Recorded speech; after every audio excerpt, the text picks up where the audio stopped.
qui organise cette soirée avec Roi Bao. Le CRIDIS, c'est un centre de recherche de l'UCL, c'est le centre interdisciplinaire démocratie, institutions et subjectivité. C'est un centre qui a pour vocation de poser les enjeux démocratiques des sociétés contemporaines. Et comme son nom l'indique, il a une approche originale de la démocratie en la voyant comme un rapport particulier entre des institutions et des subjectivités. Des institutions qui sont garantes d'un débat pluraliste, mais aussi des subjectivités critiques qui peuvent faire entendre leur voix dans l'espace public. On en touchait un mot avec monsieur l'ambassadeur juste avant le début de la conférence. La question de la subjectivité nous paraît importante dans l'accès des sujets humains à la voix qu'ils peuvent faire entendre dans un espace public. C'est peut-être ce rapport-là qui est mis particulièrement à mal par des violences génocidaires et par des traumatismes psychosociaux que ces violences génèrent et qui vont défaire les liens sociaux, qui vont défaire les liens entre les humains et qui vont aussi perturber la transmission entre les générations, qui vont empêcher peut-être les sujets humains de prendre pied dans leur existence pour la faire valoir dans un débat public.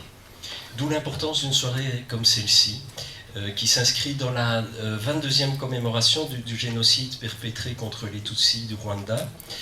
C'est une soirée qui vise à retisser des fils de l'histoire, à poursuivre aussi ensemble le travail de la parole et de l'analyse, quand la violence justement empêche la parole ou la rend difficile, quand elle paralyse la capacité de penser. Notre souhait, c'est de continuer à nourrir le débat démocratique. Le rôle du CRIDIS, c'est de soutenir ces recherches, mais aussi de promouvoir les droits humains. Et dans cette perspective, le Centre a ouvert 3 plateformes qui se trouvent donc accessibles sur le site internet du CRIDIS.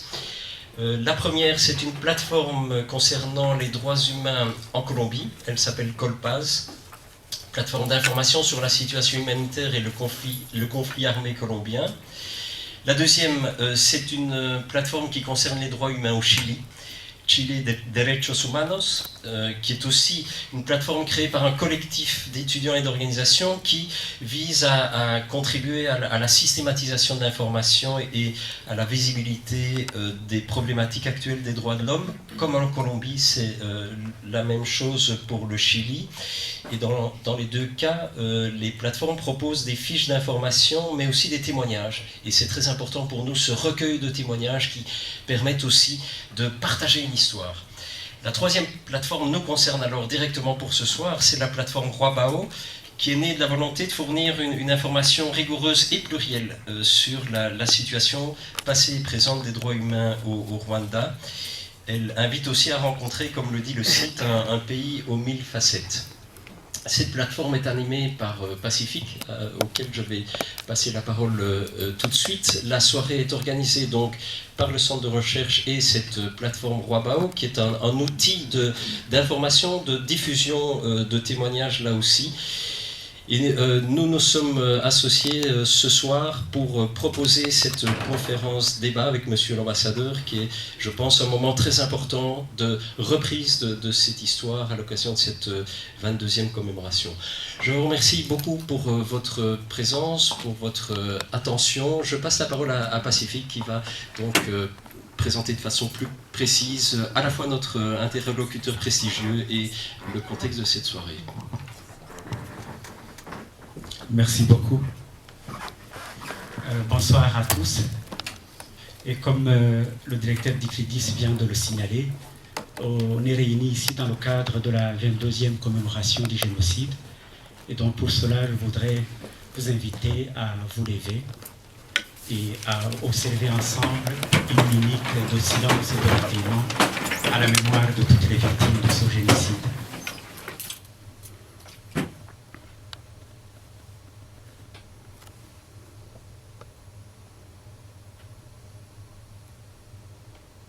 Je vous remercie. Je vais commencer par vous expliquer en quelques mots la plateforme Rwabao.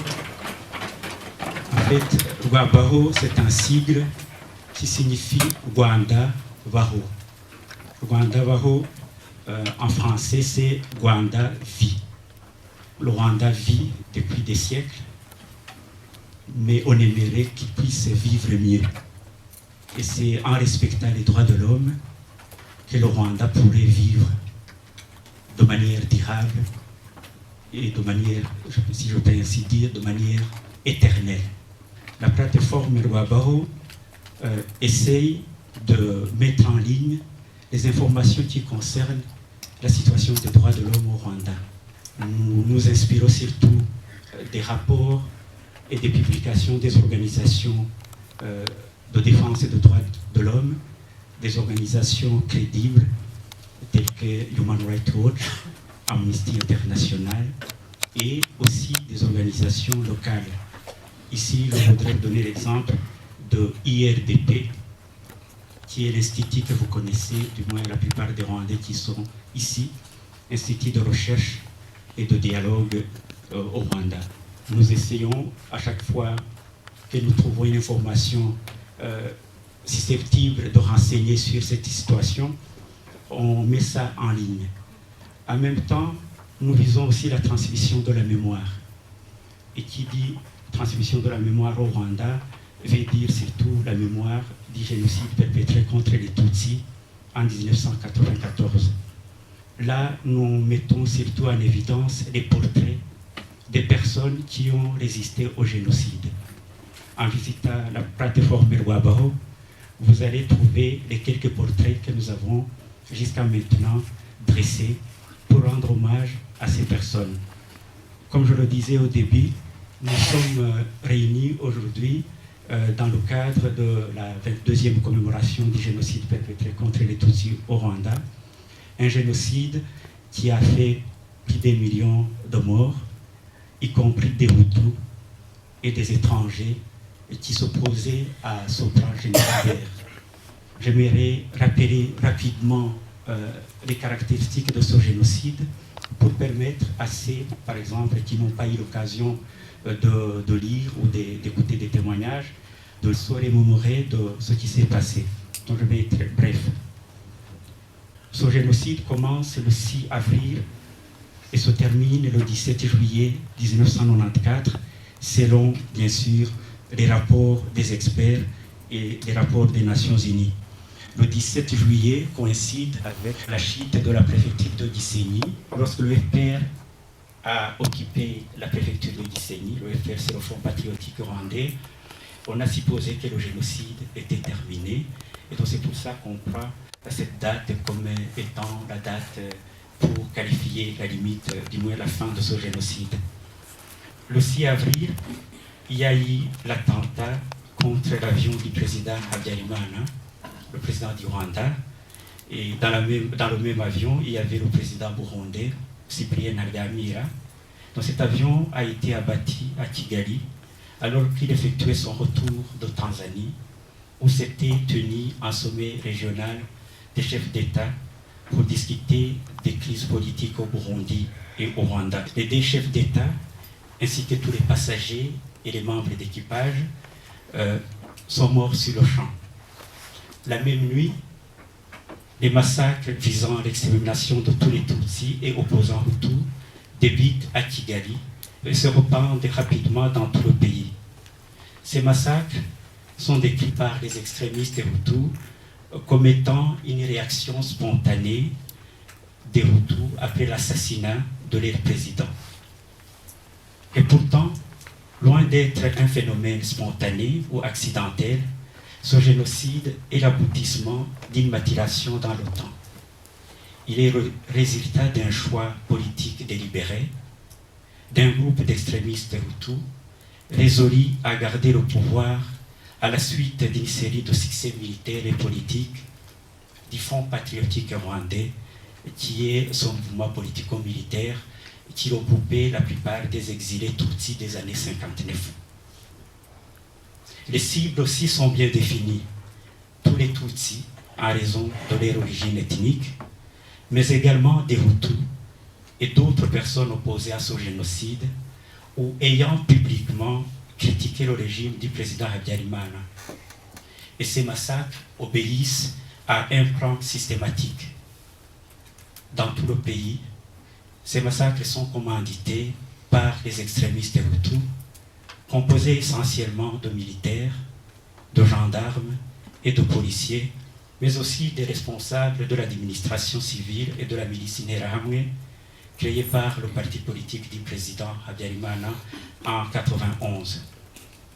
Un gouvernement intérimaire est installé le 9 avril 1994 et ce gouvernement va superviser le déroulement des massacres, nombre de ses ministres assumant un rôle de premier plan.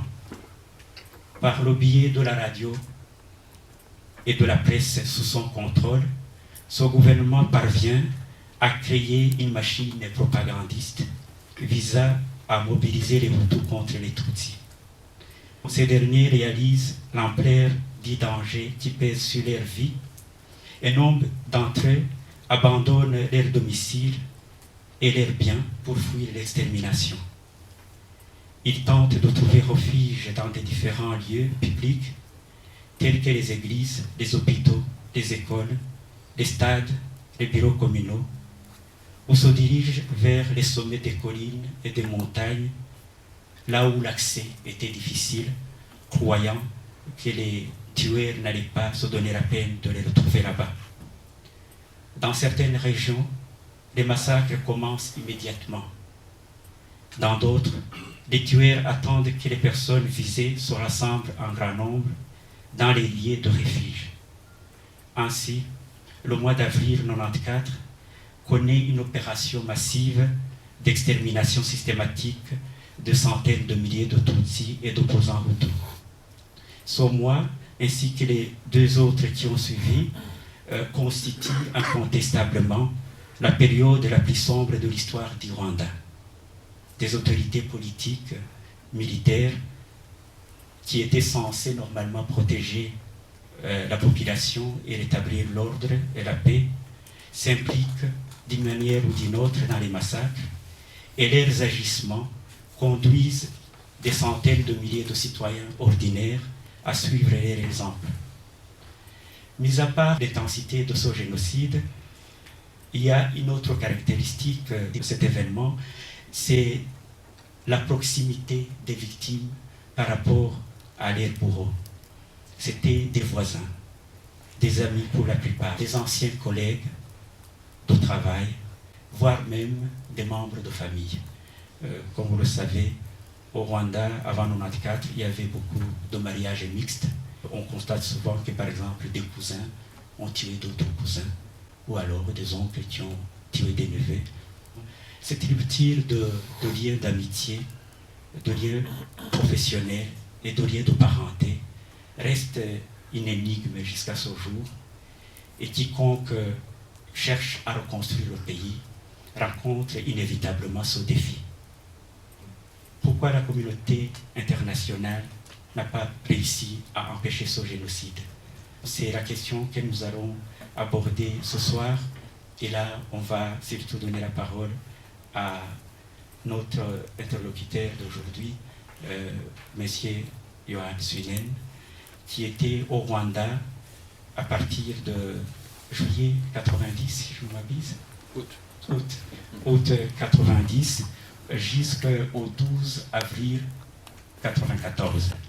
Il a été au Rwanda durant cette période critique, une période qui coïncide d'abord avec le déclenchement de la guerre d'octobre, donc la invasion du FPR Imotani, le Front patriotique rwandais, qui est cette branche politico-militaire composée surtout des Tutsis exilés, notamment en Ouganda dans les années 59.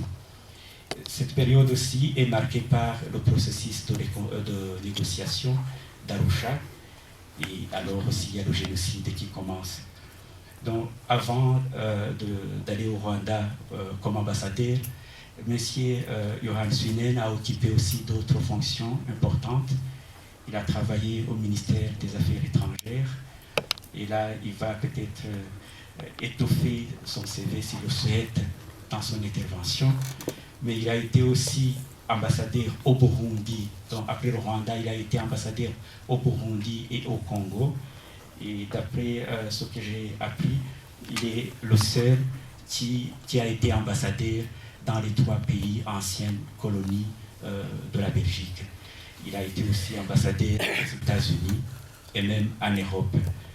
Donc, son expérience est importante, surtout pour nous éclairer sur ce qui se passait. Est-ce que la Belgique a vu venir ce qui s'est passé?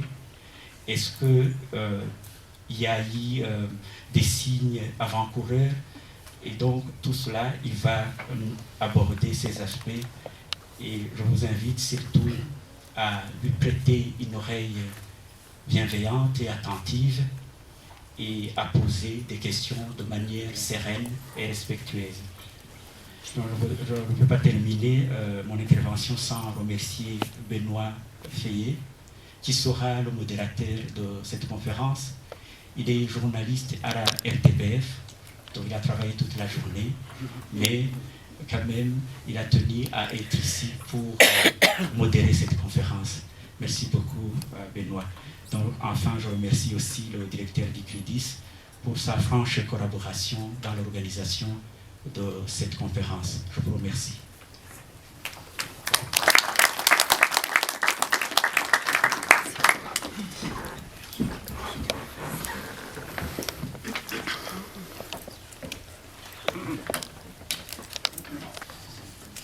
Bonsoir, directeur. Bonsoir, Pacifique. Monsieur le modérateur. Mesdames et messieurs, je suis très heureux de me trouver ce soir ici à Louvain-la-Neuve. Ce n'est pas la première fois. Et c'est vous qui jugerez peut-être si c'est la dernière fois ou si je peux encore revenir plus tard, peut-être plus tard dans l'année, parce que, effectivement, je ne peux pas passer sous silence le fait que je suis en train d'écrire mon récit. My story. Mijn verhaal. Rwanda, mijn verhaal. Qui va sortir. Donc, qui raconte les presque 4 années que j'ai vécues. Une période extrêmement dense, intense, avec beaucoup de crises, mais aussi avec beaucoup d'espoir, beaucoup d'espérance, beaucoup d'ambition. Et donc, si ce livre est bien reçu, je sais que vous êtes tous intéressés à bien lire aussi en flamand, parce que je ne peux pas anticiper, il sera traduit que s'il est bien reçu dans la langue originale, et donc ce sera plutôt vers la fin de l'année. En tout cas, tout grand merci de votre invitation. D'abord, peut-être une petite correction, comme je suis un monsieur ou un garçon très humble, je dois quand même préciser que je n'étais pas ambassadeur au Burundi, mais j'étais attaché, débutant mon premier poste diplomatique, après mon stage, était attaché d'ambassade à Bujumbura. Et 8 ans après, j'ai eu mon premier poste d'ambassadeur, et c'était à Kigali. Et en 1994, au moment du génocide, quand nous avons été évacués, la famille, moi-même, beaucoup d'autres personnes, vous connaissez l'histoire, je ne vais pas la répéter, beaucoup de personnes disaient « mais tu ne vas certainement pas retourner en Afrique après avoir vécu une expérience aussi difficile, on comprendrait que tu dirais « oh, l'Afrique, j'ai déjà donné ». Non, 10 ans après, j'étais heureux de pouvoir retourner dans notre plus grande ambassade bilatérale à Kinshasa. Donc j'ai fait 3 fois l'Afrique, mais j'ai tout fait 3 fois dans ma carrière. 3 fois à Bruxelles. D'ailleurs, pour être bon diplomate, il y a certains diplomates qui l'oublient un petit peu. Pour être bon diplomate, il faut surtout très bien connaître son propre pays. Son pays géographique, ses langues, ses cultures, ses mœurs, ses habitudes, ses talents, ses atouts, ses défauts, pour pouvoir quand même aussi expliquer que le pays, la Belgique, n'est pas un pays failli. It's not a failed state. Donc, comme véritable patriote qu'on fait son métier. Et c'est pourquoi j'ai quand même eu la chance de pouvoir servir 3 fois comme diplomate, servir mon pays également, tout en étant à Bruxelles, 3 fois en Europe et 3 fois, je ne sais pas si je l'ai dit, à New York. Voilà. Mais donc ça, je devrais, mais pas comme ambassadeur aux États-Unis Pacifique. J'étais diplomate, jeune diplomate, auprès de dans notre mission permanente à New York, donc auprès des Nations Unies. Mais on n'est pas venu pour vous parler de ma carrière, mais surtout de notre expérience au Rwanda. Et je suis content de pouvoir partager avec vous ce soir quelques souvenirs, quelques réflexions avec le Mijmeringen, Overpeinzingen, 22 ans plus tard. Qu'est-ce qui est resté? Qu'est-ce qui nous préoccupe? Qu'est-ce que nous avons retenu? Qu'est-ce que ça nous fait? Mais aussi, les questions qui subsistent. Avec beaucoup de modestie et d'humilité, nous devons accepter qu'il y a des questions qui subsistent. Et nous nous insurgeons contre la pensée unique, la pensée confortable. Comme disent les Anglais, conventional wisdom. L'histoire du Rwanda, 90-94, c'était ça et rien d'autre. Non, je suis pour la nuance. L'histoire n'est pas figée. J'ai vécu intensément pendant 4 ans cette crise, mais j'insiste, il y avait des aspects positifs, et bien sûr, nous les connaissons, des aspects négatifs. Mais nous devons en même temps, justement comme ce soir, nous engager dans un exercice de réflexion avec peut-être des nuances. Et je pense que, en nous libérant de simplisme, sans nuance, en nous libérant des pensées uniques, figées et confortables, et avec cette humilité, nous sommes peut-être capables de trouver davantage de vérité, toute la vérité. Parce que toute la vérité, et vous allez l'entendre, moi j'estime que toute la vérité n'a pas encore été dévoilée. Et une de ces questions concerne le rôle de la diplomatie belge. La diplomatie belge de cette époque. Et nous ferons un effort pour mieux saisir, comprendre et évaluer. Même pour émettre des critiques justifiées. Mais des critiques justifiées. Il faut être crédible dans le débat. Pas se lancer dans une polémique et dans des discours sloganesques, mais dans des critiques justifiées des attitudes et des approches belges. Alors je vous propose que je vous esquisse d'abord un peu le contexte. Le contexte de 90-94. Le contexte donc que j'ai vécu comme ambassadeur de Belgique. Pour ensuite essayer d'identifier les ingrédients de ce que j'appelais, avant le génocide, de ce que j'appelais la déstabilisation tragique. Dans mes rapports, je parle souvent des risques, des dangers qui nous guettaient et dont nous percevions des ingrédients, des éléments importants, agaçants, inquiétants, et que j'appelais les risques d'une déstabilisation tragique. Pour bien sûr enchaîner sur les efforts, ce qu'on pourrait appeler les efforts belges. Et j'en vois dans 5, je ne vais pas faire la propagande de la diplomatie belge, parce que nous sommes là aussi pour évaluer aussi de façon critique. Mais quand même, 5 composantes où la Belgique a dû agir, a dû adopter des positions a dû faire des démarches, etc. Dans le domaine de la paix, la recherche de la paix, dans le domaine de l'accompagnement de la réforme interne, la démocratisation.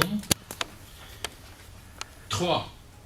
Dans le domaine ou dans la dynamique de notre coopération, qu'est-ce qu'elle devenait, notre coopération bilatérale et multilatérale. Comment, quatrièmement, nous avons essayé de stopper, de barrer le dérapage qui devenait très réel à partir de la conclusion, ou même avant la conclusion des accords d'Arusha. Et puis, 5e élément, le départ des Belges. Pourquoi nous sommes partis? Pourquoi on parle de l'abandon de la communauté internationale d'un pays en crise? Et pour ensuite, en guise de conclusion, quand même vous dire, partager avec vous un certain nombre de questions que, malgré un engagement très actif, malgré une connaissance relativement fouillée de cette époque, des questions qui subsistent. Le contexte. D'abord, donc quelques mots sur le contexte. Et messieurs le directeur, vous m'arrêtez parce que j'ai 45 minutes, hein, et j'espère que dans ces 45 minutes, j'aurai suffisamment couvert tous les aspects, tous les thèmes, tous les chapitres que je viens de vous annoncer. Les véritables défis à partir du 1er octobre 90. Donc, le 15 août, je suis arrivé avec ma famille, femme, 4 enfants, en âge scolaire, très content, pays stable, qui servait de modèle. Le Rwanda est un modèle de développement, de gérance, de gestion, de gouvernance, modèle de respect des droits de l'homme. Par exemple, comparé, en ne parlant que des relations de la Belgique avec les pays africains, surtout avec nos anciennes colonies. Bon, le Burundi, c'était toujours un peu hésitant, et j'avais un peu d'expérience de mon premier passage comme diplomate au Burundi, étant donné que là, il y avait toujours un régime où, excusez-moi des mots ou des termes, la majorité n'était pas au pouvoir. La minorité dominait toujours toute l'administration, le gouvernement, le commerce, etc. Le Zaïre de l'époque, nous étions en brouille, nous étions en crise avec le Zaïre. Vous vous souvenez des événements de Lubumbashi au printemps, mai-juin 90, où le ministre Eskens a tellement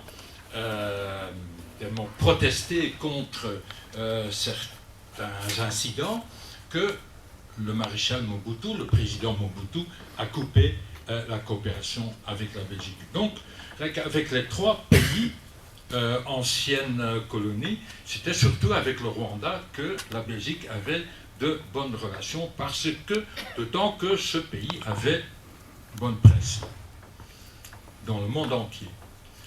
Et bonne presse en Belgique surtout. Mais il y avait de l'usure.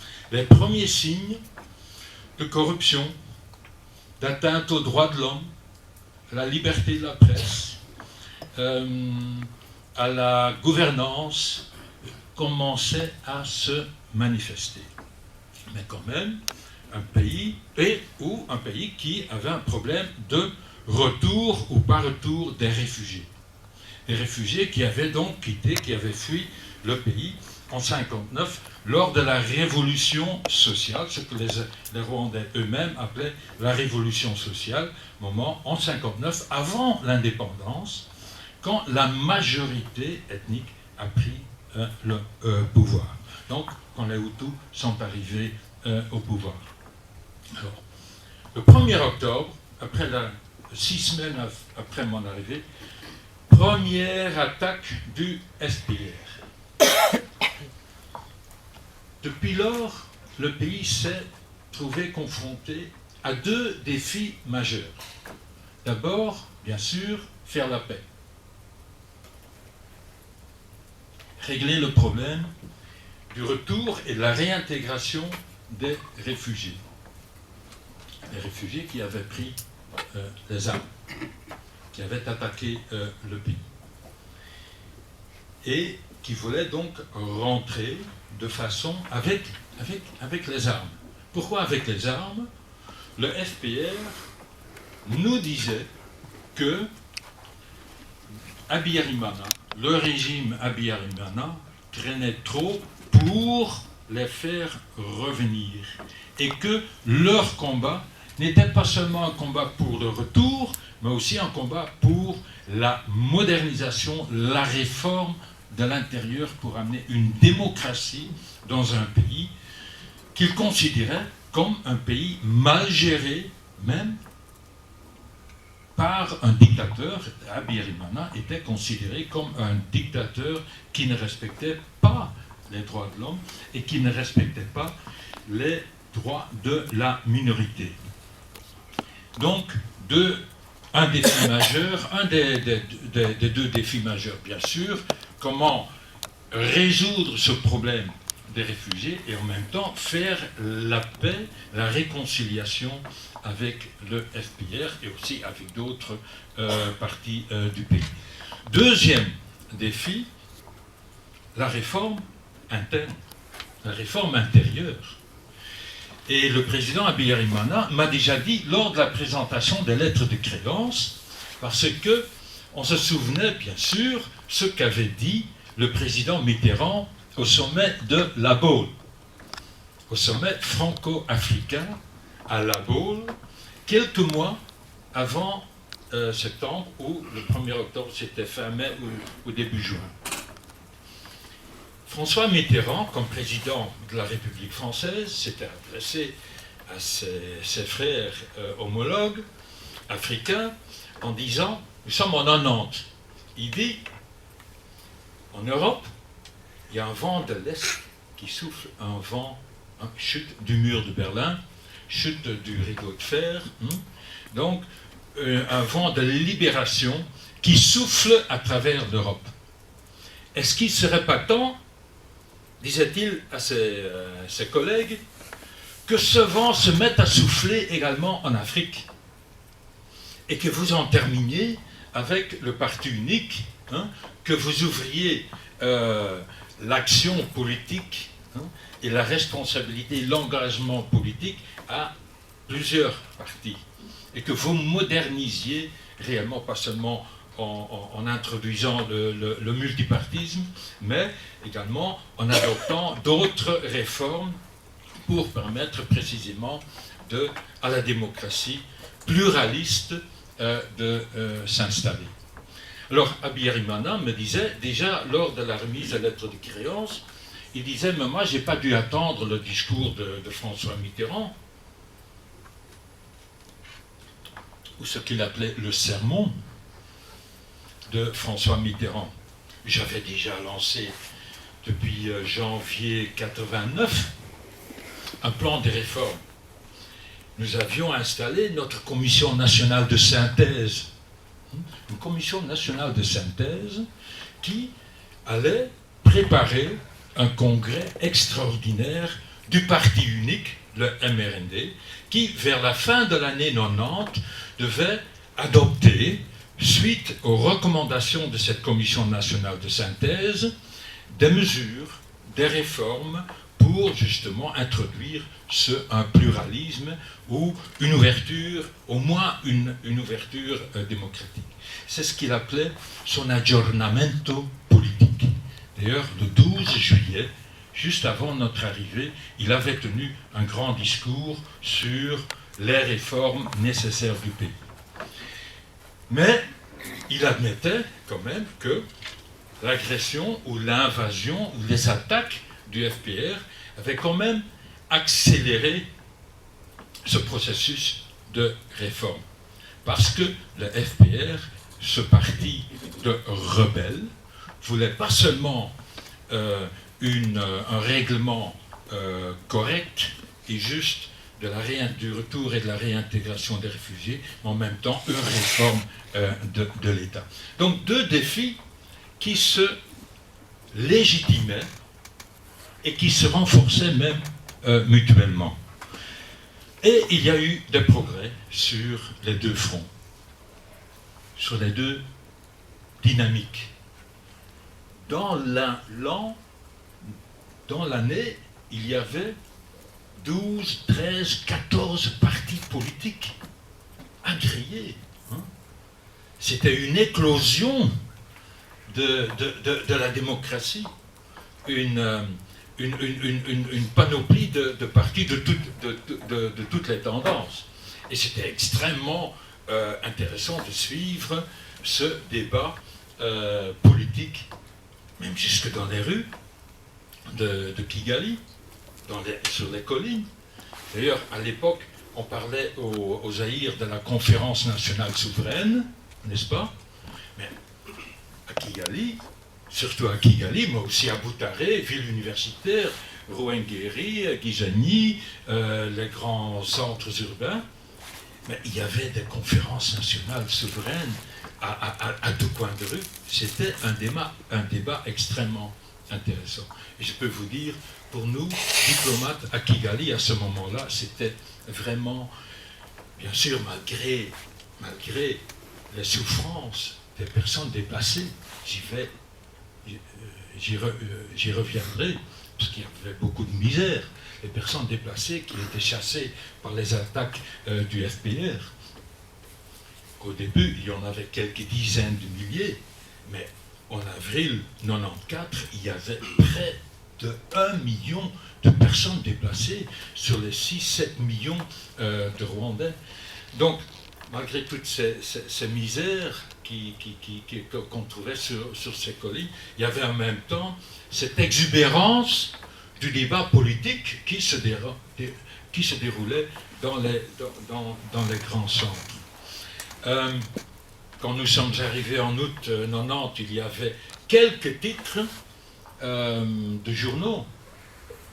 Un an plus tard, à un moment donné, nous avons compté 40 titres de presse, de feuilles ou de véritables magazines ou journaux. Il y avait un peu de tout là-dedans, sur le plan matériel, mais aussi sur le plan du contenu.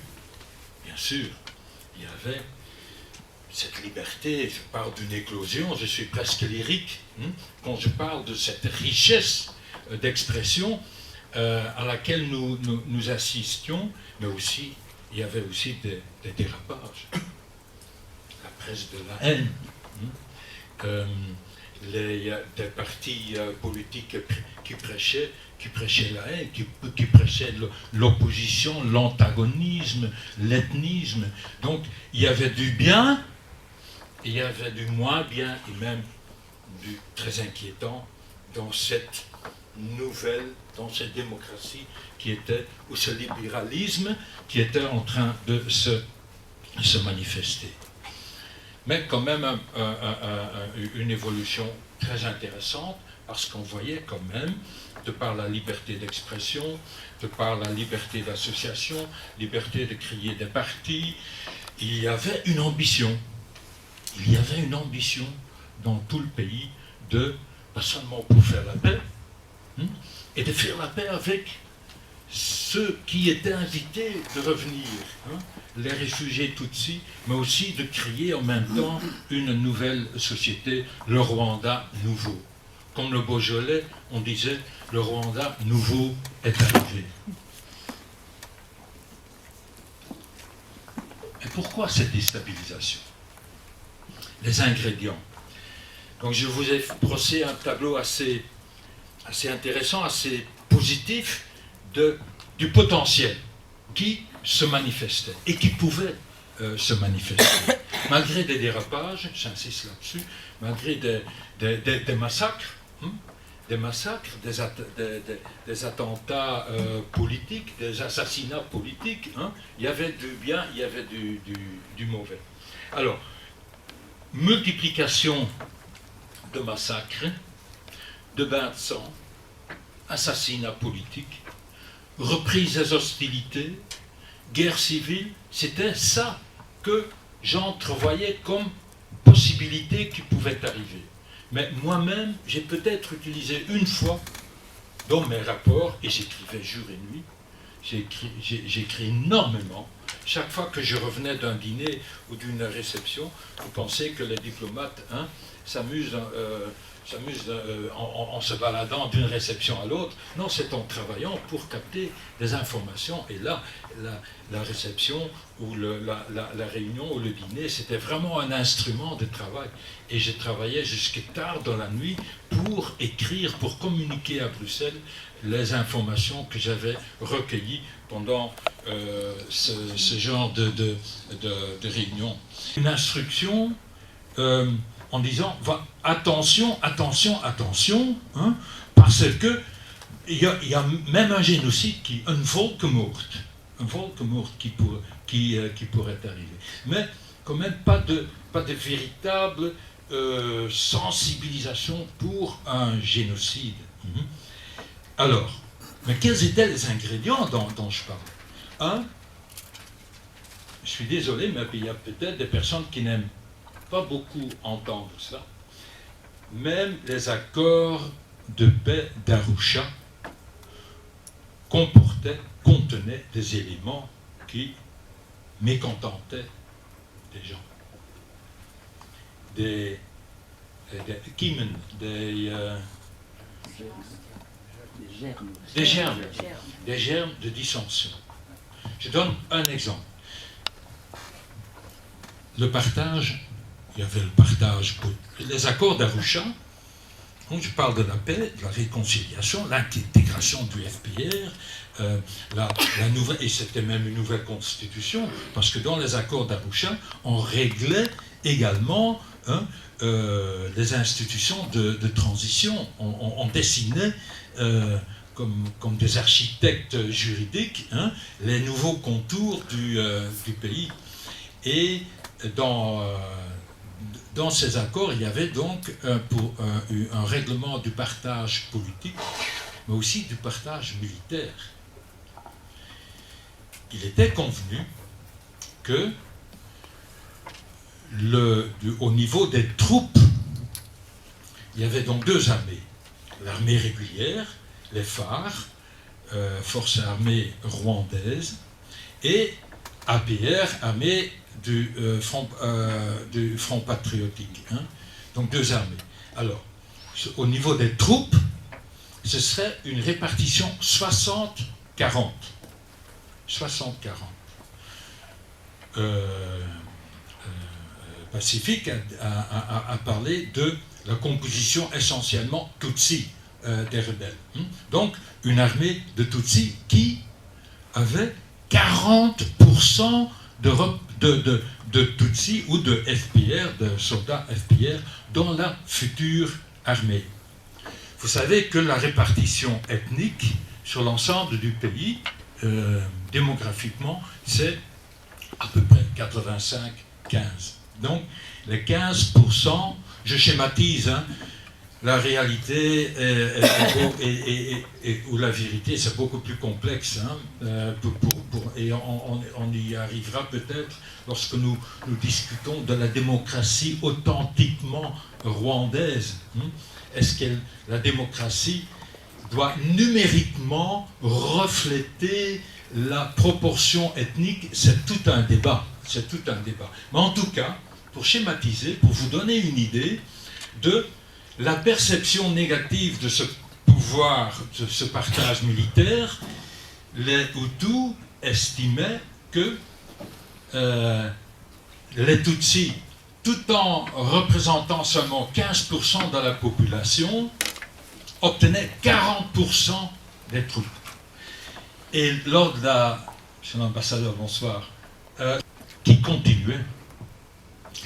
Lors du lancement ou du pré-lancement des négociations d'Arusha, et je pense que c'était à Paris, pour parler, pour voir un peu si le lancement des négociations, si les temps étaient mûrs pour lancer un processus de paix et de négociation. À ce moment-là, le FPR occupait Byumba pendant 3 jours. Et moi, j'étais considéré comme, et comme nous étions très durs, très difficiles, je vais revenir là-dessus, hein, par exemple en matière de respect des droits de l'homme et d'autres éléments très difficiles avec le régime, avec le président Habyarimana, hein, j'étais quand même porté et je me suis laissé emporter presque pour donner une interview très, très méchante, hein, en montrant mon indignation de façon très claire devant cette attaque. Mon Dieu, comment est-ce possible qu'au moment, je disais, je me répète presque textuellement, comment est-il possible, au moment où les gens commencent à avoir de l'espoir dans un processus de négociation, de compromis, de réconciliation, qu'à ce moment-là, les rebelles attaquent à nouveau toute une ville du nord, Byumba. Alors, du côté du FPR, on disait non, on a attaqué parce que nous avions été provoqués par les troupes régulières. Mais donc, ça exacerbait quand même beaucoup les esprits. L'agressivité, une certaine agression, pas seulement militaire, mais également dans les négociations. Dans les négociations, le FPR était extrêmement exigeant et extrêmement difficile. Mais je pense surtout, et je parle surtout, des personnes déplacées qui aspiraient à la paix, à la tranquillité, à pouvoir retourner dans leur terre, dans leur maison, et qui vivaient dans des conditions extrêmement misérables. Et en 94, il y en avait jusqu'à 1 million, je le répète. Donc, agressivité militaire du côté du FPR, mais également des massacres, des assassinats, des violations des droits de l'homme, des violences perpétrées par l'armée régulière. Une fois, j'ai visité une mission à Niaganga, dans le nord. Et je pensais que la mission, l'école, une magnifique école technique de garçons et de filles, et il y avait quelques missionnaires européens, belges notamment, et je m'y suis rendu avec ma femme, et je pensais que tout ce complexe avait été dévasté, détruit par le FPR. Sur place, nous avons appris que c'était l'armée régulière qui avait pillé. Qui avait pillé. Donc, il y avait quand même constamment une tentative d'expliquer certains malheurs, certains incidents, certains développements graves en rejetant la responsabilité sur les uns ou les autres. Constamment. C'était constamment le cas comme ça. Mais, en même temps, nous avions des massacres dans Bugesera, la persécution des Bagogwe, et nous étions constamment sur la sellette pour, je parle de la diplomatie belge, mais aussi de la diplomatie européenne, quoique, c'est pour plus tard, je mettrai peut-être un bémol sur la diplomatie belge de l'époque vis-à-vis du Rwanda, mais donc quand même une certaine agressivité, mais du FPR, qui exacerbait les esprits, mais en ajoutant tout de suite une nuance, il y avait également des déstabilisations perpétrées par des acteurs qui n'étaient pas FPR. L'explosion du centre démocratique modéré. Il y avait énormément de gens des modérés, qui constituaient, mettre en place les institutions de transition. Mais au Burundi, le processus de transition, de démocratisation, avait déjà réussi. Il y avait eu des graves, il allait tout doucement, très calmement, progressivement. Donc c'était plutôt les Hutus qui auraient pu se révolter. Mais on a su tout de suite qu'il avait été assassiné par des militaires Tutsis. Bon, le jour même, Habyarimana m'appelle, et je ne l'ai jamais vu aussi excité. Il était vraiment fait, c'était un tête-à-tête. Il dit, vous êtes toujours là pour me recommander telle et telle solution, pour me pousser dans tel et tel compromis, concession, et pour la démocratie, pour les réformes, pour les concessions à Arusha, parce que les accords d'Arusha venaient d'être conclus. Et il dit, mais là, vous croyez que je parviendrai à vendre ma marchandise, mes accords d'Arusha, à mon opinion publique et politique? Les gens n'y croient plus. Les gens perdent confiance dans ce genre de processus de démocratisation. Alors j'ai dit, mais Monsieur le Président, mais vous, il n'y a pas, et je reviens à ce que j'ai déjà dit, évoqué, ce sont des accords provisoires de transition qui mettent en place des institutions de transition. Et il faut persuader les gens qui aspirent à la tranquillité et à la sécurité, à la stabilité, que ce sont des institutions qui sont peut-être certainement pas parfaites, mais qui vont quand même asseoir une certaine sérénité dans le débat politique et qui vont justement intégrer les réfugiés politiques, problème par lequel toute la misère a commencé. Et au lieu de faire lire les accords d'Arusha, 200, 300 articles par une voix insipide, monotone à la radio, tenez des discours rassurants qui font croire les gens à la nouvelle donne et qui acceptent ces accords comme éléments de transition, débouchant justement sur des élections. Et je tenais le même discours devant le FPR à Mazipaka. J'étais avec lui à un déjeuner chez l'ambassadeur d'Allemagne. Et c'était le numéro 2, numéro 3 du FPR.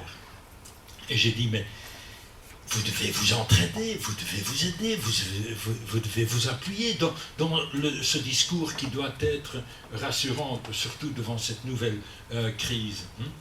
Et parler également des élections.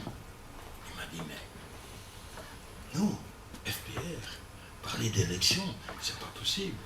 Oui, nous avons signé Arusha, il y aura des élections, mais vous ne pouvez pas attendre de notre part que nous parlions d'élections si rapidement dans 22 mois. Donc c'était un discours extrêmement difficile. Alors, donc ça c'était des ingrédients assez majeurs, assez inquiétants, mais il y avait aussi RTLM, Radio-Télévision d'Émile Colline, la radio de la haine, qui a vraiment semé le discours de la haine et la résistance contre les concessions, contre Arusha, contre l'autre. C'était le discours von Flamsblock, les Hutus eerst, de Hutus eerst. Nous, les Hutus, vive la différence. Et le parti CDR prêchait cette doctrine. Mais, du côté FPR, vous voyez, je nuance. Nous faisions des marches sur des marches contre la radio-télévision d'Émile Colline. Mais quand nous étions, quelques diplomates, à Mulindi, dans le maquis, dans le quartier général du FPR, celui qui était tellement difficile avec Habyarimana osait également poser des questions difficiles au major Kagame, major à l'époque. Il dit, mais major, vous aussi, vous avez une radio qui sème la division et qui sème la haine, peut-être de façon plus subtile que RTLM. Mais votre radio Mouaboura, c'est pas conforme aux accords d'Arusha non plus. Donc, restons quand même attachés aux accords d'Arusha pour que tout le monde respecte, même si les accords ne sont pas parfaits, respecte cette voie vers une transition qui rassure et qui donne quand même plus de sécurité au Rwanda. Et puis, il y avait les milices Interahamwe, les milices du MRND, du ex-parti unique, Impuza Mugambi, les milices de la CDR, distribution d'armes parmi la population, assassinat politique, Gapizi, Gatabazi, le président de la CDR, assassiné également le lendemain, après l'assassinat de Gatabazi. Donc, toujours, je suis aux ingrédients, peut-être un ingrédient que je ne connaissais pas suffisamment bien, c'est d'ordre sociologique, démographique, justement. Ça a peut-être joué, mais c'est une question que je me pose. Dans quelle mesure a joué la peur de l'autre ou la haine à l'égard du voisin? Règlement de compte. Ce serait peut-être que les études ont été faites. Dans quelle mesure des voisins ou des gens se sont dit, maintenant c'est le moment. Déstabilisation, génocide, maintenant c'est le moment de régler mes comptes avec mon voisin. Je vais l'éliminer. Ou la peur d'être trop nombreux, exiguïté des terrains, des terres. Dans quelle mesure, je ne suis pas sociologue, dans quelle mesure ça aurait pu jouer? C'est une question que je me pose. Alors, les efforts de la Belgique, est-ce qu'on va y revenir pendant le question time, pendant le débat? 5 minutes. Dynamique de la paix, je vais les énumérer rapidement. Mais si je suis trop rapide, vous vous dites, consolons-nous, il y aura encore quelques temps de débat après mon introduction. La Belgique a pris très rapidement la décision de l'embargo sur les armes. Ça a été très mal vu, très mal interprété. Nous avons, le Rwanda avait acheté des armes avec des crédits documentaires. Et au début, en octobre, nous avons livré rapidement une partie. Ensuite, nous avons stoppé. Et on nous l'a répété très souvent que le régime, Habyarimana, les ministres, le pouvoir en place, nous en a voulu très sérieusement. La Belgique abandonnait le Rwanda. Mais c'était justement pour lancer avec d'autant plus de crédibilité, de beaucoup plus de chances, un processus de paix. D'ailleurs, certains d'entre vous se souviennent peut-être de ce qu'on a appelé la mission de nos 3 ministres. Premier ministre, Wilfried Martens, le ministre des Affaires étrangères, Mark Eskens, et le ministre de la Défense, Guy Cohen, qui ont entrepris ce que la presse appelait à l'époque le safari diplomatique. Donc, ils ont volé, ils ont visité les pays, les capitales de la région, sauf Kigali, mais en recevant Habyarimana, par exemple, à plusieurs reprises, dans la capitale d'un pays voisin, pour lancer un processus. Déjà en octobre 90. La Belgique a tout de suite lancé une dynamique de paix, de concertation, et par exemple l'accord de Mwanza, le premier cessez-le-feu, et qui incitait tous les acteurs impliqués à procéder à des consultations et à des négociations. Nous étions présents à Arusha, donc la ville tanzanienne, qui, sous la facilitation des Tanzaniens, hébergeait les négociations qui ont duré de 92 à 93 août. Même les gens applaudissaient. Les gens dans les rues de Kigali applaudissaient quand le bataillon FPR arrivait dans les rues de Kigali pour être hébergé au CND, au Parlement.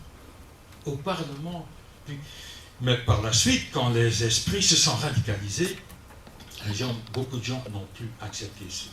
Parce qu'ils estimaient qu'on avait introduit le cheval de Troie. On avait introduit des éléments hostiles qui allaient peut-être déstabiliser le pays. Alors, diplomatique de réforme, démarche pour encourager les partis politiques à se comporter, démarche pour le respect des droits de l'homme. Faire circuler, ainsi peut-être. Pacifique, est-ce qu'on entend? Pourquoi pas? Bien. Monsieur, madame et monsieur, et je prendrai les autres ensuite. Merci beaucoup. Je vais m'asseoir, ma voix va porter jusqu'au fond de la salle. Je suis un enseignant. Voilà. J'ai mené ma thèse de doctorat ici et ça a porté sur le génocide en référence à une hypothèse à potentielle valeur universelle impliquant génocide anti-arménien. Génocide, l'ambassadeur, merci beaucoup. J'ai positivement apprécié votre souci des enjeux, votre souci des ouvertures et votre souci des sens multiples. J'ai cependant un bémol. La réalité sociopolitique belge est une réalité sociopolitique distributive. Flamand versus wallon. Langues différentes, implantations différentes sur le territoire, etc. La réalité sociopolitique rwandaise ou burundaise, précoloniale en tout cas, est une réalité sociopolitique organique. Organique belge, organique Rwanda-Burundi, distributivité dans le cas belge. Vous pourriez peut-être chausser d'autres lunettes pour porter un regard sur le sujet rwandais, sur le sujet burundais. Vous avez en France des descendants d'Ostrogoths, de Visigoths, de Gaulois, de Vandales. Mais aujourd'hui, tous les Français sont c'est une nation de métèques. Vous parlez de ces Tutsis qui sont venus du Nord, mais je les connais. Il y a dans l'armée patriotique rwandaise, il y avait dans l'armée et dans l'état-major, il y avait des Hutus descendants d'immigrés économiques ou autres qui avaient fui la chicote coloniale belge et qui sont dans l'armée nationale rwandaise. Il y avait même des descendants des Batwa. Cette troisième composante qu'on prend pour une quantité négligeable et qu'on ne signale pas. Nous avons parmi eux des ambassadeurs. Alors, cette vision est européocentriste, ethnocentriste, qui n'a pas d'approche citoyenne quand il s'agit du Rwanda ou du Burundi. Vous nous vendez cette idéologie raciale, racialiste, racisante et, in fine, raciste. Je ne vois pas de distinction entre les descendants des Visigoths en France, des Ostrogoths, des Gaulois. Mais il y a un Belge, un Ardennais, Omer Marchal, qui trouve qu'au bout de recherches qui sans doute ont été fouillées et circonstanciées, 66% de Rwandais sont des sangs mêlés. Les conclusions, les données anthropomorphiques de Jean Hiernaut, qui mesurait les nez, les tailles, on arrive à la conclusion suivante: la conclusion sur les nez, sur les tailles, n'ont pas de pertinence scientifique. Nous avons une identité citoyenne. Nous construisons une identité citoyenne. C'est aigri Hutu-Tutsi. Nous n'avons pas de Tutsi pur, de Hutu pire. J'ai la taille des Hutus, j'ai le nez des Tutsis, j'ai l'humour des Batwa. Je me sens rwandais. Pour conclure, Excellence, Monsieur l'Ambassadeur, vous gagnerez peut-être, pas vous, Johan Salah, mais la Belgique, l'Europe, l'Occident, à chausser d'autres lunettes pour avoir à nous des hommes et non des grilles qui répondent à des réalités humaines qui ne répondent à aucune donnée scientifique objective, à aucune donnée culturelle objective. Merci. Merci à vous, monsieur, pour cette question d'ouverture. Voilà. Bonsoir. J'ai trois petites questions. Oui, petite alors. Oui, plus petite. Qu'est-ce que vous pensez de la victimisation, si je puis dire, de la Belgique, chaque fois qu'il est question de la Belgique, dans les discours officiels au Rwanda pour l'instant, malgré les efforts que vous avez consentis dans la résolution du conflit qu'il y a eu chez nous, et parce que la Belgique est considérée comme la source des maux qui ont endeuillé le Rwanda. Deuxième question, vous avez dit que vous avez cité les ingrédients qui avait pour la déstabilisation tragique.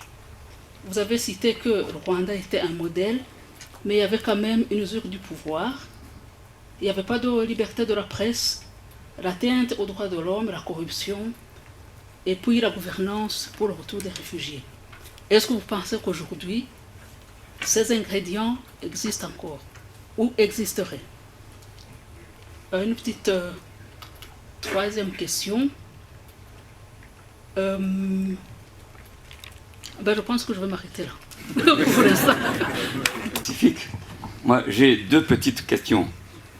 J'aimerais bien votre commentaire. Peut-être à Pacifique ou à monsieur l'ambassadeur. J'aimerais faire votre introduction. Donc, vous avez insisté sur le fait que nous devions quand même avoir une certaine lecture nuancée du discours officiel ou de l'histoire telle qu'elle nous est décrite. Alors, Pacifique, en introduisant, il nous dit que temporellement, le génocide est situé entre le 6 avril et le 17 juillet 1994. Et j'ai lu très profondément le livre de M. Gishawa, qui était l'expert du tribunal international pour le Rwanda, où il démontre que pour lui, le génocide d'État, entendez-moi bien, hein, le génocide d'État, en réalité, commence le 12, et que peut-être entre le 6 et le 12, c'était juste des assassinats ciblés, contre bien sûr des Tutsis et des Hutus modérés, mais de façon ciblée. Mais que véritablement, quand le gouvernement intérimaire commence à prendre la décision de vraiment de faire massacrer les Tutsis de façon systématique, j'entends par là donner des ordres au préfet et au bourgmestre de commencer à systématiquement tuer les Tutsis, que ça commence le 12, et c'est la date à laquelle en fait, le gouvernement intérimaire déménage de Kigali pour Murambi, Gitarama. Et qu'on peut interpréter ça comme il sent peut-être la défaite militaire s'afficher, s'annoncer, et que c'est là que, pris de panique, il décide finalement d'en finir avec les Tutsis. Ben, j'aimerais bien votre petit commentaire sur cette nuance. Voilà. Deuxième question. Vous nous avez décrit un climat délétère, franchement, à Kigali. Moi, j'étais jeune étudiant à l'école de statistique. Un climat délétère. Oui. Anti-belge, hein? Oui. J'entends bien dire. Donc, moi, j'étais jeune étudiant à Kigali. Effectivement, ce climat délétère anti-belge était manifeste. On le sentait. Et la radio RTLM était vraiment... Ils y mettaient du poison, j'ai envie de dire. Alors, tous ceux qui étaient à Kigali, ils ont entendu cette rumeur. C'est cette rumeur qui s'est propagée comme... Je vois la dernière visite du ministre Willy Klaas à Biarimana. Certainement que vous étiez, monsieur l'ambassadeur, ça, je n'ai aucun doute. Et nous avons entendu une rumeur dévastatrice qui dit que, à la sortie de l'audience, monsieur le ministre aurait dit à Biarimana, monsieur le président, il est minuit moins 5. Et que c'est de par cette rumeur que la radio, la fameuse radio, a répandu que c'était les Belges qui avaient descendu l'avion. Moi, j'aimerais bien vraiment savoir votre commentaire là-dessus. Qu'est-ce que vous avez dit au président finalement dans... Merci. Merci, monsieur. Monsieur l'ambassadeur, je vous conseille de commencer par répondre à cette dernière question, puis de remonter le fil ensuite. Il était peut-être effectivement minuit moins 5, vu par des forces extrémistes. Par la radio, par CDR, certains mandataires du MRND, Murego, Hutu Pau, enfin qui était considéré avec Karamira, Hutu, il n'était pas... J'ai jamais entendu des paroles ou des discours anti-belges de leur côté. D'ailleurs, ils sont une fois, suite à un appel téléphonique, Mourego ou Caramira sont intervenus auprès parce que c'était MDR, hein, pas CDR, sont intervenus auprès de manifestants pour qu'ils ne crient pas des slogans anti-belges.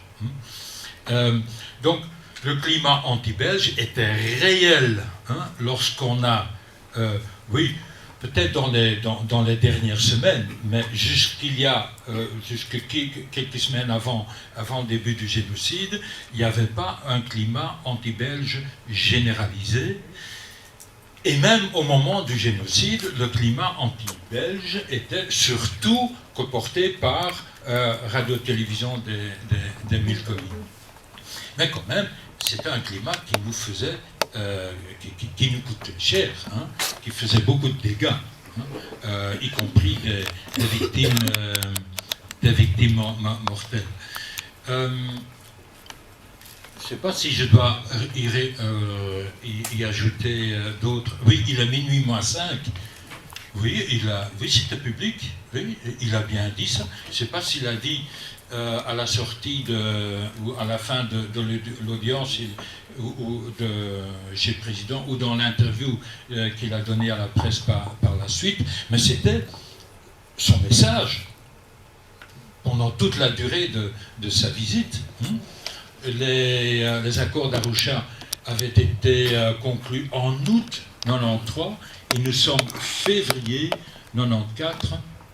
Il y a une institution qui était mise en place, c'était la présidence de la République. Et toutes les autres, et ça s'empirait, il y avait tout le temps de nouvelles revendications, de nouvelles déstabilisations, de nouveaux attentats. Gatabazi, par exemple, la nuit même, la dernière nuit du séjour de Willy Klaas. Gatabazi a été tué quand Willy Klaas se trouvait encore à Kigali. Donc c'était le message devait être bien compris. Attention, ça va foirer, ça va déraper, ça va être terrible. Il y a une radicalisation, une polarisation en plus qui est en cours et ça va faire beaucoup de dégâts. Est-ce que la Belgique ne pouvait pas se permettre, un ministre des Affaires étrangères de Belgique ne pouvait pas se permettre de dire au président de la République, à la plus haute instance du pays, en le répétant publiquement par la suite, que l'heure était grave, et il y avait une tension qui s'aggravait de jour en jour.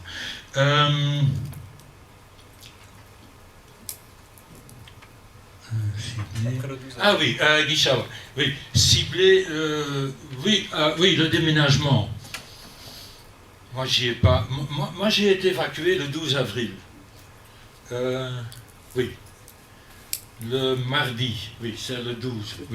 Oui. Je suis arrivé le 13. Oui. J'apprends maintenant que le gouvernement a déménagé le 12. Moi, j'ai jamais attaché une signification bien particulière.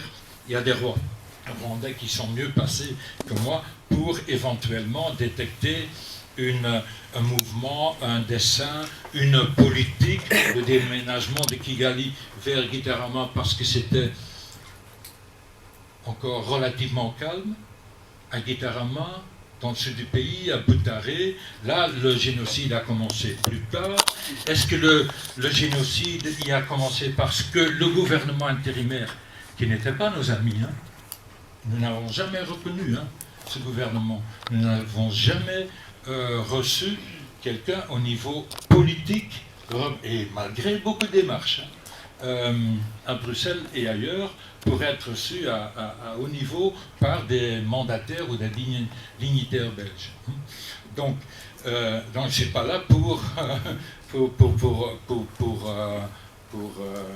pour blanchir ou dire pour atténuer ou pour diminuer la responsabilité de ce gouvernement. Ce gouvernement porte de très lourdes responsabilités. Mais le lien de là à prétendre que le gouvernement a déménagé pour être plus près du sud parce que ce sud était resté trop longtemps trop calme, ça je n'oserais pas dire. La victimisation de la Belgique, je ne crois pas que la Belgique joue... Oui, la victime, non, mais je dirais, peut-être mal comprise, je dirais un mot, je n'ai pas parlé de la France, ni de l'Europe. Nous sommes tombés, nous n'avons pas pu éviter un piège que les extrémistes nous ont tendu. Est-ce que je peux recadrer? La question portait sur la victimisation de la Belgique par le gouvernement actuel. La victimisation de la Belgique par le gouvernement les accusations actuellement. Oui, mais... Non, je ne comprends pas votre... Le gouvernement se considère mal belge, mal... Le gouvernement rwandais actuel tend à... Question. Est-ce que l'appel à la réconciliation d'un Hutu, appuyé par le président de la République, il y a 2 ans, Ndi Umunyarwanda, pour réconcilier tous les Rwandais, où les Hutus, collectivement, disent « Nous avons fait des erreurs, des graves erreurs, pardonnez-nous ». Mais même des Hutus, un jeune Hutu qui est né aujourd'hui, qui est né en 95, qu'est-ce qu'il a à voir avec ce génocide? Et il doit se charger d'un complexe de culpabilité. Est-ce que c'est ça la bonne façon de promouvoir ce que vous préconisez? Non, c'est pas ce que j'ai dit. Non, en effet. Non, vous ne l'avez pas dit. Mais donc, on a tendance un peu... Oui, je veux bien, hein, on a colonisé, on a été autorité de tutelle, et on a composé, gouverné avec l'ordre existant. Ce qu'on appelait le féodalisme rwandais. Hein. Mais en 1959, l'émancipation des peuples, ça jouait aussi, hein. Les indépendances, les démocraties, le respect des droits de l'homme, la déclaration universelle, tout ça, ça contribuait également à une prise de conscience d'une partie importante de la population rwandaise. Et il est vrai que le colonel logiste, je ne sais pas dans quelle mesure il était appuyé par Bruxelles, probablement oui, parce qu'un militaire, hein, c'était pas un militaire révolutionnaire ou qui a fait à son gré, mais quand même, mais on peut quand même pas continuer à décrire ce développement comme étant orchestré par des Belges qui n'ont rien compris de la sociologie du pays, où on a intérêt de ne pas trop antagoniser ou différencier entre... Mais en 1994, vive la différence, CDR, het Vlaams Blok van le Hutu d'abord, Hutu Power, le Hutu d'abord, le même discours à peu près que le Vlaams Blok, Vlaams Blanc. Vive la différence, c'était leur slogan. Alors c'est pas la communauté internationale et encore moins les Belges qui leur ont soufflé ce type de programme. Aujourd'hui, un ingrédient. Je suis retourné au Rwanda il y a 2 ans avec une journaliste du Standard.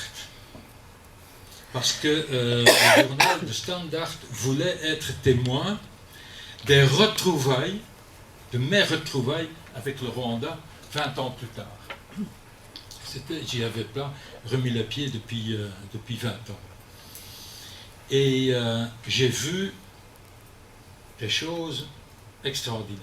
J'ai vu Kigali DC, comme Washington DC, des parcs, la propreté, l'organisation.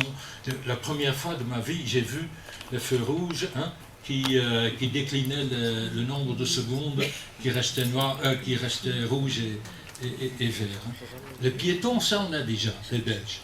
Mais pour les voitures, c'est pas encore fait. À Kigali, c'est donc un progrès matériel extraordinaire, une organisation extraordinaire. Des bâtiments, la discipline, la propreté. J'arrive avec mon sac de pralines, de chocolat belge, dans un sac de plastique.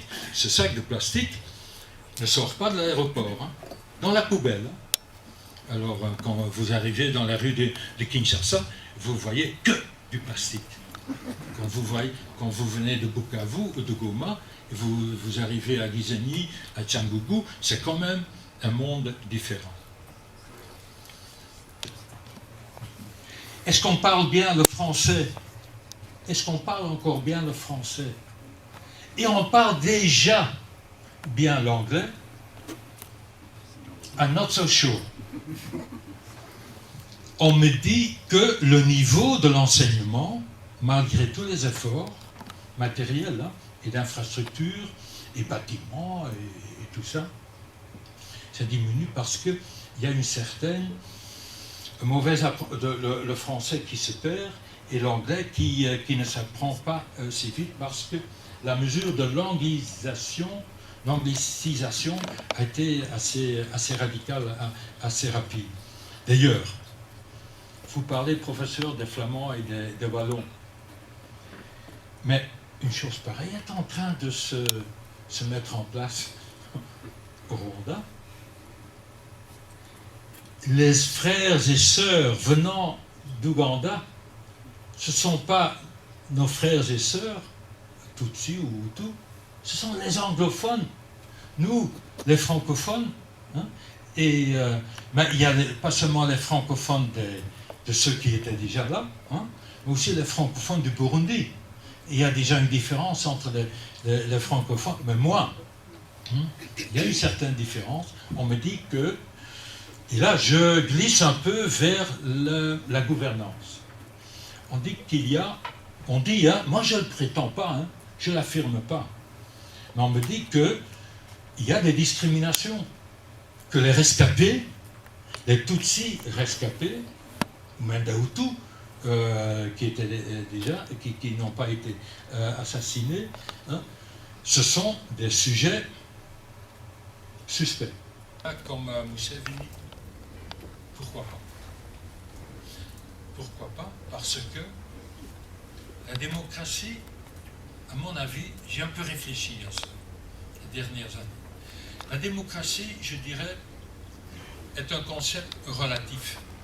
Attention, je n'ai pas dit qu'il ne faut pas encourager, promouvoir une valeur aussi capitale, aussi essentielle que la démocratie.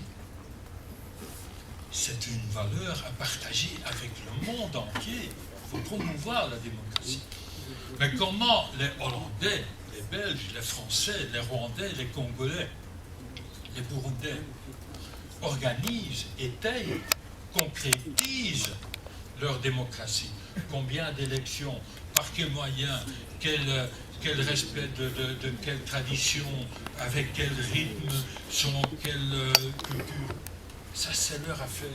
Je trouve que la communauté internationale ne doit peut-être pas se mêler trop de la façon dont la démocratie est concrètement appliquée dans les pays, pour éviter justement qu'on nous reproche, nous occidentaux, d'exporter notre démocratie, nos recettes, à leurs habitudes, à leurs traditions, à leur culture. Mais j'ajoute tout de suite, celui ou celle qui a des questions ou qui s'oppose à ce troisième mandat et qui risque d'avoir une amende ou d'être emprisonné, ou plus grave encore.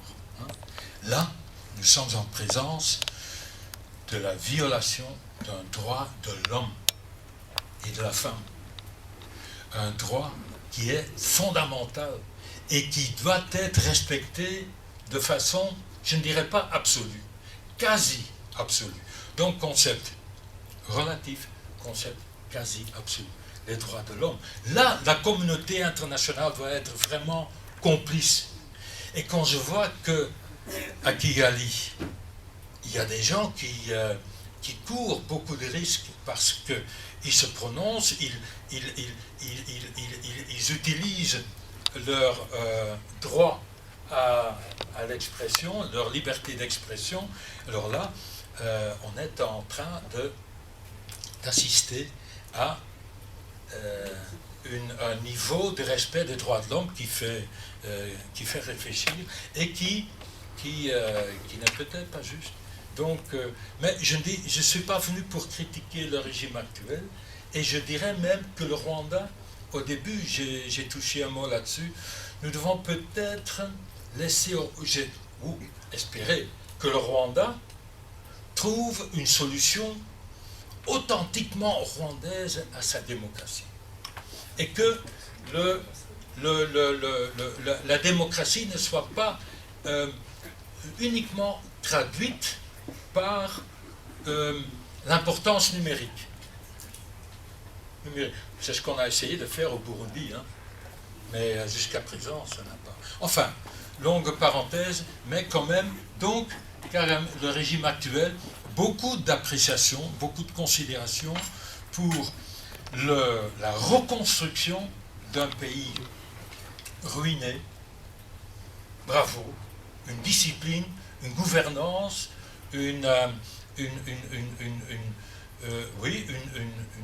vision également, mais deux questions: est-ce que c'est durable? Pensons également à la région, hein, à la région, ce qui s'est passé dans la région depuis le génocide. Est-ce que c'est durable? Et deux, est-ce que le président Kagame et son gouvernement, est-ce qu'ils sont suffisamment soucieux du respect des droits de l'homme? Oui. Je veux dire que le temps court et qu'on n'a plus beaucoup de temps, si on va prendre des questions pour tout le monde. Donc, concrètement, on va reprendre un tour de 3 questions, et je vous annonce déjà qu'on ne pourra pas satisfaire tout le monde vu l'heure, mais je vais devoir faire un choix arbitraire.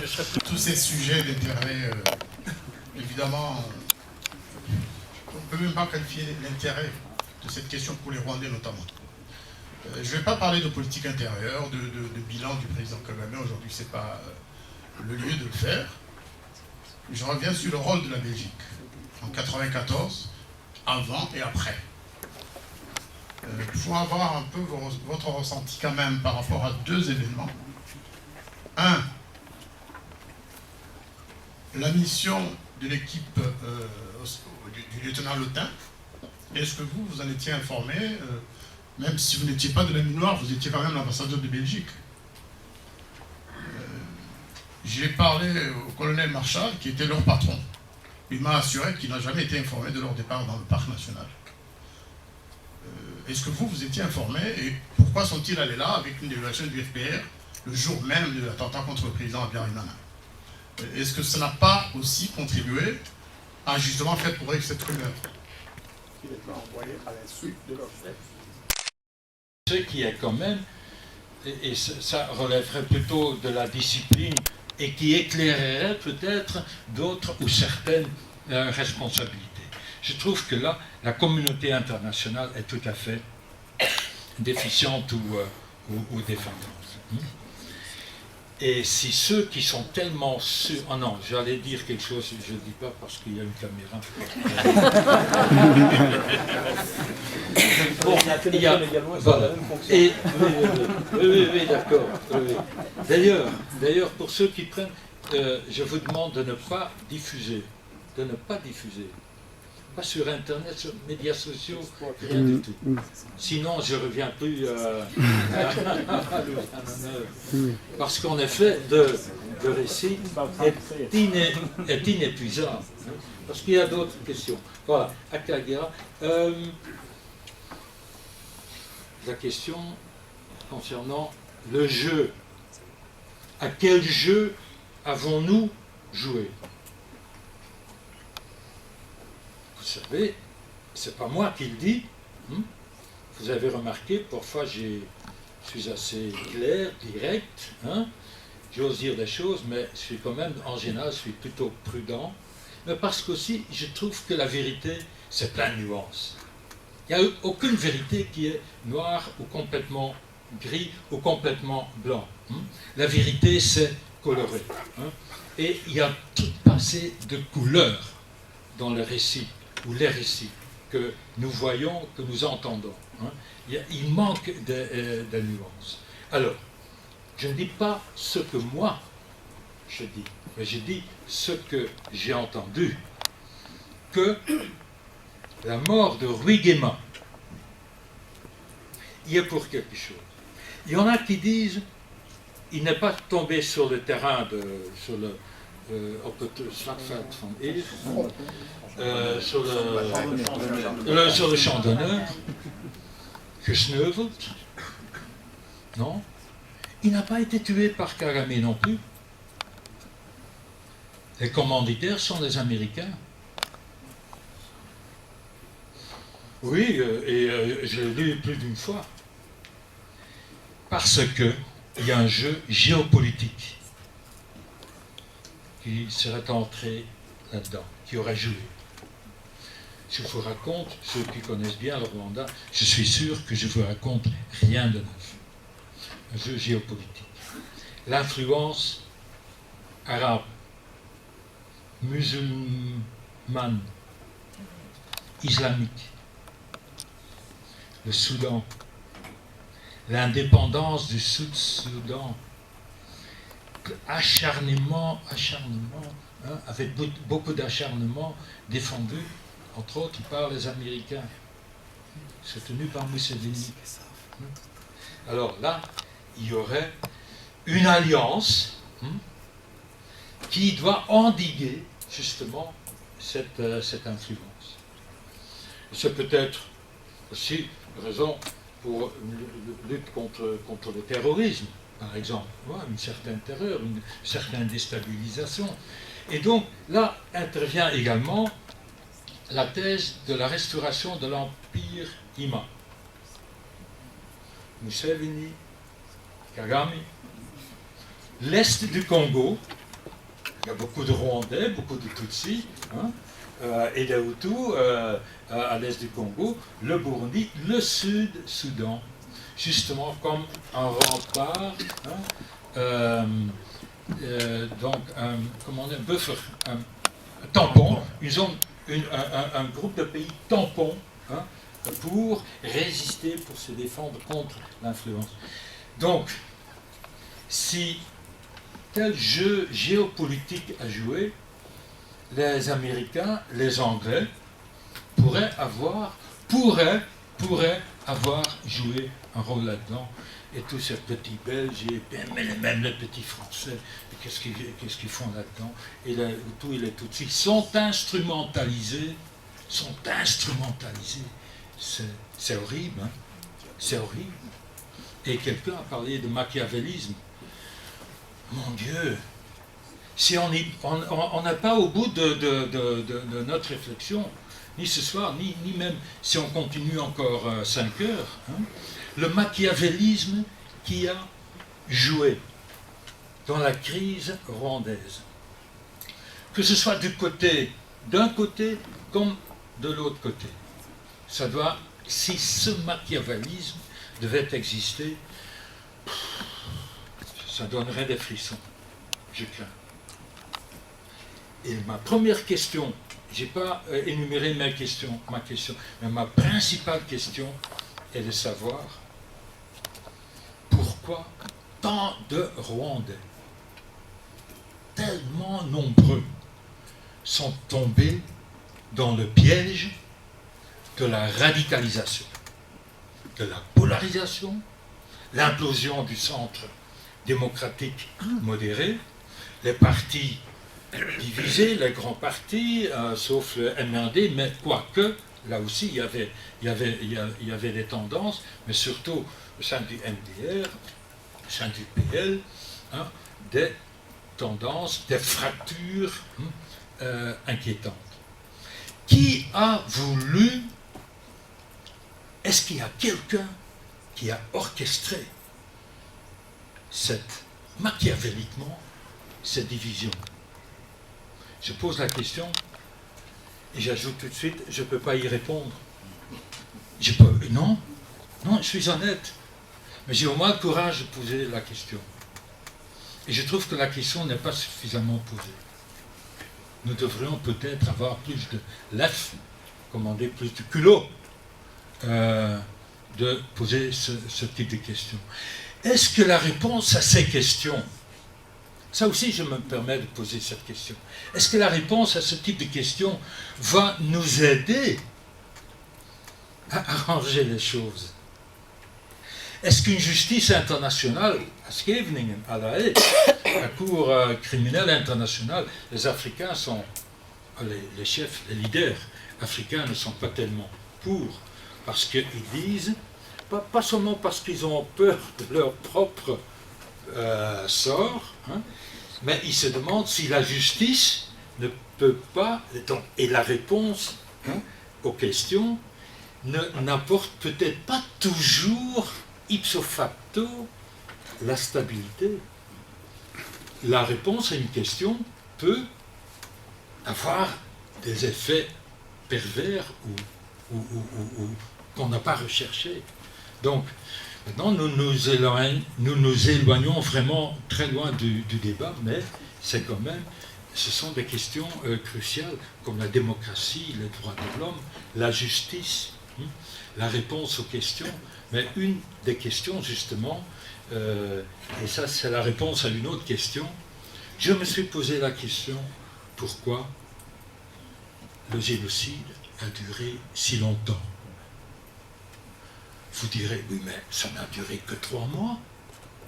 Le Shoah, ça a duré beaucoup plus longtemps. Ça a duré 4 ans, ça a même commencé avant 40. Pourquoi le génocide a duré si longtemps? Et je pose la question, et elle se trouve dans la Revue Générale, que vous connaissez, c'est une intervention que j'ai faite à Paris, et qui a été reproduite par la Revue Générale. Et je pose la question, pourquoi le génocide a duré si longtemps? Est-ce que, et on célèbre, on applaudit, le FPR qui a stoppé le génocide. Donc, je pose également la question, est-ce que le FPR n'avait pas de moyens militaires suffisamment importants pour arrêter le génocide plus tôt? Parce qu'il a mis fin au génocide par son action militaire. Est-ce qu'il n'aurait pas pu avancer plus vite et arrêter plus vite le massacre et le génocide des Tutsis rwandais et de beaucoup d'autres Hutus? Il y a Rwigema, je l'ai déjà signalé. Il y a beaucoup d'autres questions. Oui, la France et la Belgique, je n'ai pas terminé mon raisonnement tout à l'heure. Je parlais des Belges, soi-disant pro-Inkotagny, et les Français qui étaient restés militairement sur place, qui faisaient moins de zèle lorsqu'il s'agissait de défendre les droits de l'homme. Mitterrand, Jean-Christophe Mitterrand, les amis de Birimana, Georges Martre qui a prolongé pendant 3 mois l'ambassadeur de France à la demande du président de la République. Ce sont des pratiques diplomatiques qui sont très exceptionnelles. Donc, et ça je dois quand même vous dire aussi. Lorsqu'on fait le procès de la communauté internationale, il faut faire le procès de toute la communauté internationale. Pas seulement des Belges et des Français, peut-être aussi des Américains, des Anglais, du Conseil de sécurité, de toute la communauté internationale. Mais pas uniquement de la communauté internationale. Pas rejeter systématiquement la faute, donner un complexe de culpabilité à la communauté internationale parce qu'il y a certains acteurs qui en profitent, qui en abusent du crédit, ce qu'on appelle le crédit génocidaire. Mais, j'ajoute quand même, l'Europe a failli. Si l'Europe avait fait, Paris et Bruxelles, une veste, une attitude très ferme, très solidaire, très concertée, nous n'étions pas opposants on collaborait, on se voyait tous les jours, on faisait des déclarations communes ensemble, on faisait des démarches ensemble. Mais il fallait plus. Et parce que nous étions un peu victimes, un peu handicapés par le fait qu'on faisait une caricature de la politique française et de la politique belge. Je n'ai pas répondu à toutes les questions, mais quand même à peu près. Oui, parce qu'il y a encore des questions. Non, on va... De reconstruire le pays. Mais ça ne diminue pas notre conscience, hein, notre mauvaise conscience d'avoir quitté. Et le colonel Marshall vous dira exactement la même chose. Mais j'ajoute, la responsabilité des Belges, le rôle des Belges ne se réduit pas, ne se limite pas à ce seul moment de faiblesse. Il y a eu beaucoup de moments de courage avant. Peut-être après, il y a eu moins besoin, mais de courage avant. Je ne suis pas en train de faire des seins de Willy Klaas et de Léo Delcroix, de notre gouvernement. Non, mais nous étions quand même très engagés pour ce Rwanda nouveau. Mais en effet, quand même, il y avait lieu de présenter des excuses, mais moi j'aurais fait un discours plus long, un peu plus long que celui de Guy Verhofstadt.